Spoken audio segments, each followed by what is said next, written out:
اللہ سبحانہ و تعالی نے سورہ یاسین شریف میں ایک واقعہ بتایا، جو ہوا بتایا. وَاضْرِبْ لَهُم مَّثَلًا أَصْحَابَ الْقَرْيَةِ إِذْ جَاءَهَا الْمُرْسَلُونَ. ان بستی والوں کو، ان لوگوں کو اس بستی والوں کا قصہ سناؤ جب ان کے پاس مرسلین آئے. ہم نے دو بھیجے. اب پوری آیتیں بھی پڑھتا جاؤں، ترجمہ کروں، بہت وقت لگے گا، میں خلاصہ بتا دیتا ہوں. اللہ پاک کہتے ہیں ہم نے دو بھیجے، انہوں نے جھٹلا دیا. فعززنا بثالث، ہم نے تیسرے بھیجے، انہوں نے ان کو بھی جھٹلا دیا. تو بستی کے کنارے پر ایک آدمی تھا جس کا نام مفسرین حبیب نجار لکھتے ہیں. نجار کہتے ہیں بڑھئی کو، لکڑی کا کام کرنے والا، ترخان، چار پائیاں بنا دی لکڑی کے کام کرنے والا. وہ مسلمان ہو گیا ان نبیوں کی بات پر. یہ بستی کے کنارے رہتا تھا. انبیاء علیہ السلام پھر آگے بستی میں آئے، آگے دعوت دی، قوم نے جھٹلا دیا. اس حبیب نجار کو پتا چلا کہ میری قوم نے ان کو نہیں مانا، تو دوڑتا ہوا آیا. وجاء من اقصى المدينة رجل يسعى قال يا قوم اتبعوا المرسلين اتبعوا من لا يسألكم اجرا وهم مهتدون. بستی کے کنارے سے آدمی دوڑتا ہوا آیا، کہنے لگا اے میری قوم، ان بھیجے ہوں کا اتباع کر لو جو تم سے مانگتے کچھ نہیں، ہدایت پر ہیں اور نہ کوئی مزدوری مانگتے اور خود بھی ہدایت پہ. آگے اپنا بھی اعلان کر دیا کہ میں کیوں ان کا اتباع نہ کروں. وما لی لا اعبد الذی فطرنی والیہ ترجعون. میں ان کا اتباع کیوں نہ کروں؟ جس نے مجھے پیدا کیا اسی کے پاس جاؤ گے، اس کو چھوڑ کے اوروں کو الہ بناؤں تو پھر تو میں بڑا گمراہ ہو جاؤں.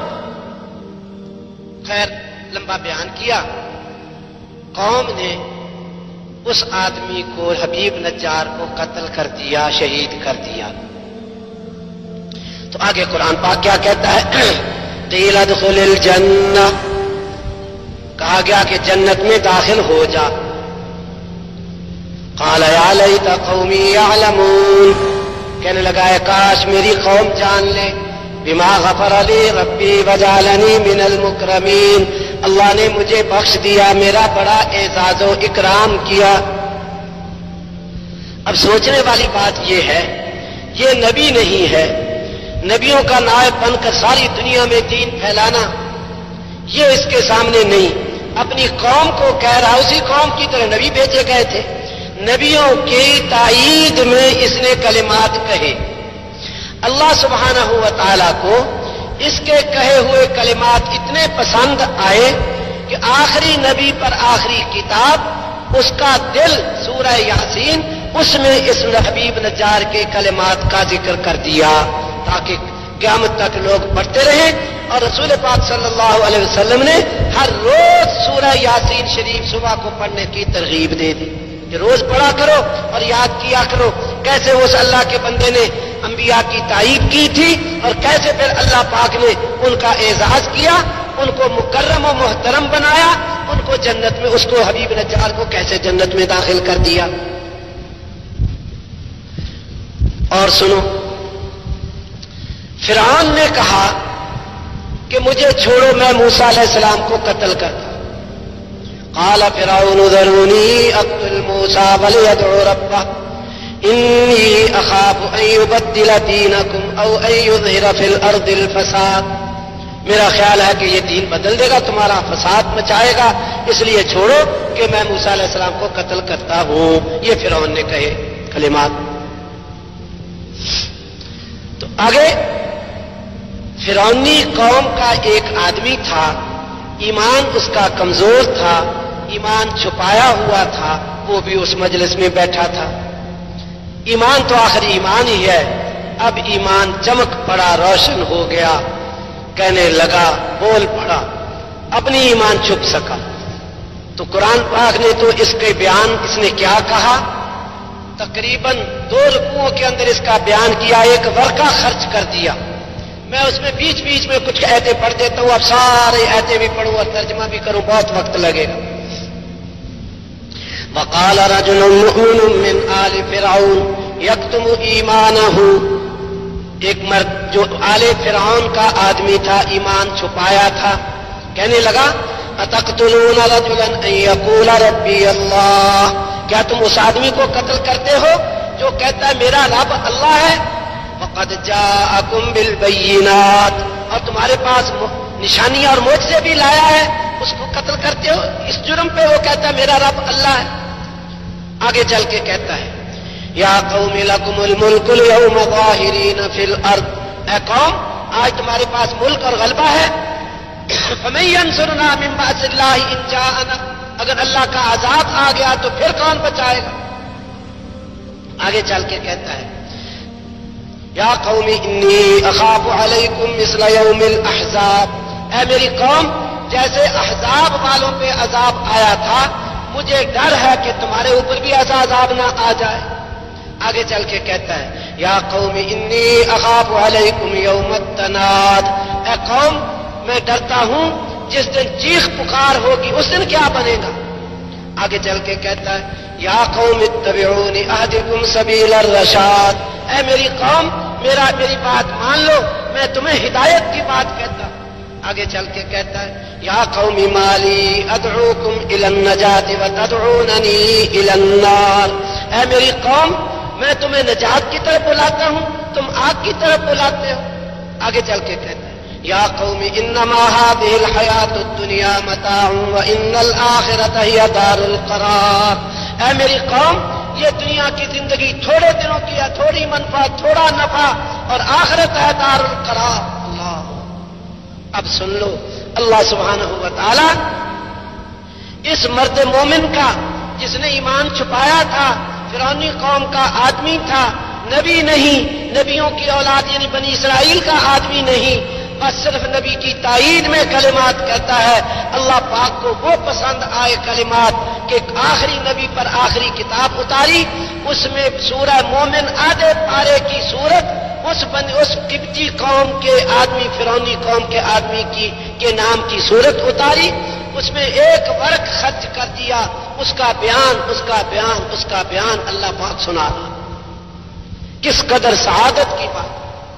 اور اب سوچنے کی بات یہ ہے جو نبی کا نائب بن کر رسول پاک صلی اللہ علیہ وسلم والے مقصد کو اپنا مقصد بنا کر گھر گھر پھرے، در در پھرے، ساری دنیا کو اللہ کے حکموں پہ چلنے کے لیے تیار کرے، اور ساری دنیا میں پھر کر اللہ کے احکام کو زندہ کرنے والی محنت کا محنتی بنائے ایک ایک آدمی کو، یہ آدمی اللہ پاک کو کتنا محبوب ہوگا۔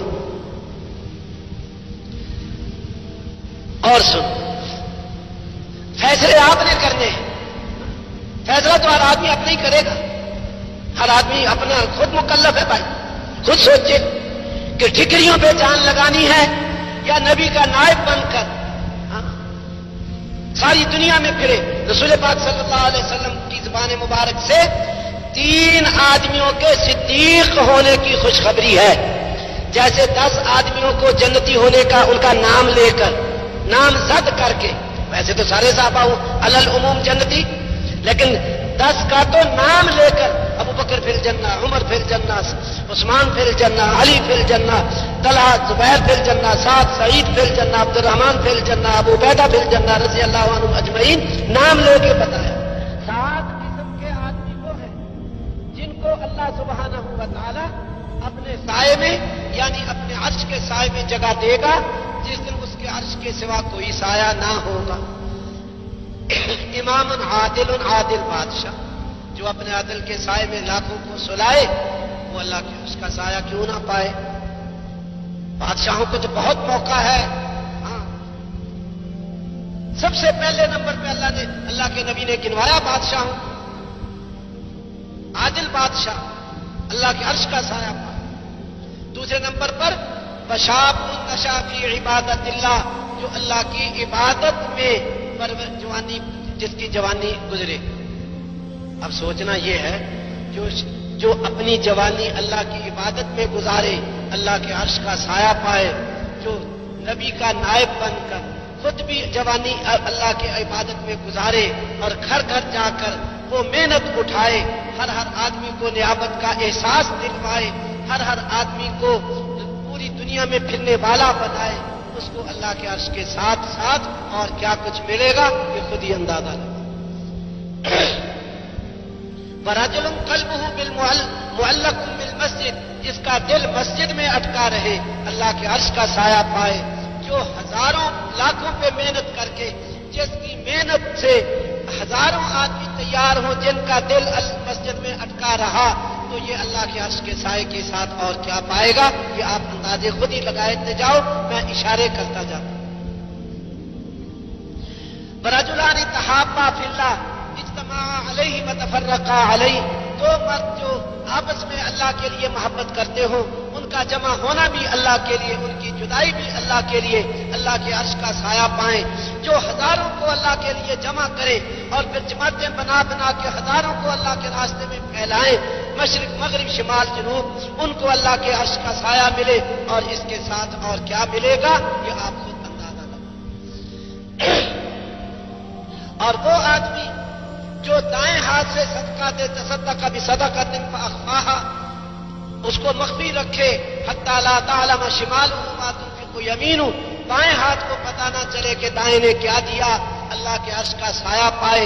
مخفی صدقہ دینے والا، ایک عمل صدقہ 77 شاخوں میں ایک شاخ صدقہ، وہ مخفی دینے والا اللہ کے عرش کا سایہ پائے، اور جو ایمان کی 77 شاخیں زندہ کرنے کے لیے محنت اٹھائے، اور وہ ایسے آدمی تیار کرے، حضور کی محنت والے محنتی تیار کرے، اور ساری دنیا میں پھرے اور پھرائے، اس کو اللہ کے عرش کے سائے کے ساتھ اور کیا ملے گا خود ہی اندازہ لگا۔